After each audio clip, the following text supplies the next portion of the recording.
Shalom et bon dimanche chez vous. Nous célébrons aujourd'hui le 5e dimanche de ces temps ordinaires et la parole de Dieu dans l'ensemble de ces 3 lectures nous présente, si vous voulez bien, 3 histoires des vocations. Et la première, c'est la vocation d'Isaïe dans la première lecture. Dans la deuxième lecture, à peine voilée, nous avons Paul qui nous parle de sa propre vocation. Et puis, dans l'évangile, Luc nous raconte l'appel de premier disciple de Jésus. Jésus demande à Pierre de devenir un pêcheur d'hommes. Pierre était un pêcheur, permettez l'expression, de poissons, un pêcheur de poissons. Jésus lui demande de ne pas changer de métier, de rester pêcheur, mais cette fois, plus un pêcheur de poissons, mais un pêcheur d'hommes. Quelle est la différence entre ces deux entreprises de Pierre?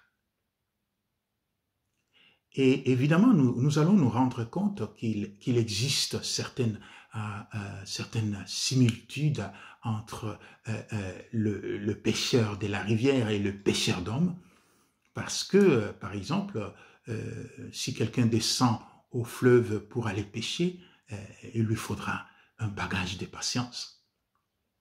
Il lui faudra une dose de confiance.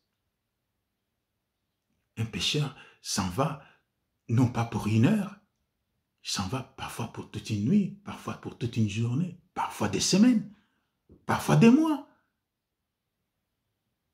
Alors ça signifie qu'il doit être patient, parce que ce n'est pas tout en arrivant qu'il attrape déjà des poissons, mais aussi l'intuition, la confiance de dire ici je vais tenter, là-bas, et quand je vois le fleuve, ce n'est pas que le pêcheur voit les poissons et il tente, mais non, il a confiance dans son intuition et il le fait.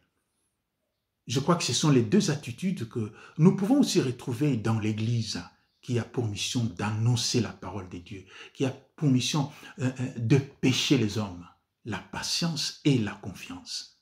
La patience de dire, ce n'est pas en un jour que l'on peut transformer le cœur de quelqu'un. La confiance de dire, ce n'est pas nous qui travaillons, c'est le Seigneur qui travaille.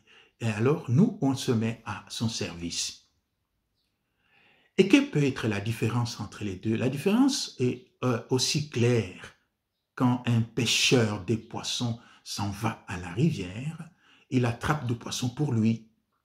Il les mange ou il les vend. Et l'argent, c'est pour lui. Mais un pêcheur d'hommes ne va pas attraper des hommes pour lui. Il ne les mange pas, attention. Il ne les mange pas. Il ne les vend pas. Mais ce sont des hommes pour le Seigneur. Ce sont des hommes pour les autres. Donc il y a un horizon plus large pour le pêcheur d'hommes parce qu'il ne travaille plus pour lui-même. Il travaille pour le Seigneur, il travaille pour les autres. Mais alors la condition pour pouvoir mériter de travailler dans la pêche d'hommes, la première condition, c'est celle que nous retrouvons dans l'attitude d'Isaïe et l'attitude de Pierre.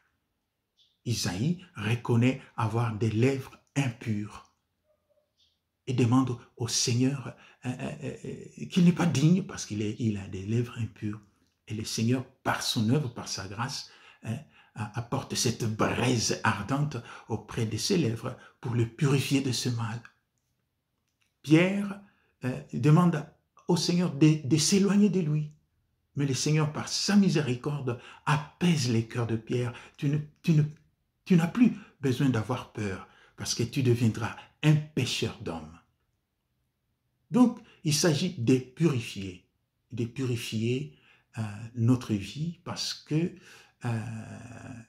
de s'éloigner plutôt des péchés que de s'éloigner du Seigneur, parce que s'éloignant du péché, on peut combattre l'égoïsme, notre égoïsme qui nous fait fermer sur nous-mêmes, ou bien notre indifférence qui nous laisse insensibles devant la douleur, la misère des autres,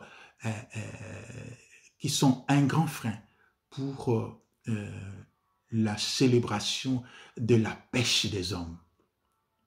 Alors, chacun de nous, donc, dans le travail qu'il exerce, peut devenir ce pêcheur d'hommes.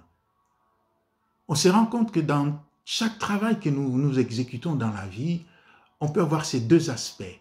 Je peux travailler pour moi-même, mais je peux aussi, avec le même travail, donner plus d'espace aux autres, donner plus d'espace au Seigneur.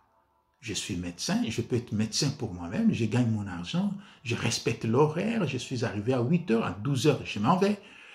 Quelles que soient les conditions, quel que soit le nombre de malades, je ferme mon bureau et je m'en vais. Mais je peux être un médecin au service des gens, au service des hommes. Je n'attends pas seulement mon salaire à la fin du mois. Donc, nous pouvons mettre ces deux aspects sur chacun de notre travail. Aujourd'hui, donc, Jésus a besoin de mon travail, de mon instrument de travail pour pouvoir parler aux autres. Faisons donc de notre travail un lieu où les autres rencontrent le Seigneur, un lieu où nous-mêmes, en exécutant ce travail, nous rencontrons le Seigneur. Shalom et bon dimanche chez vous.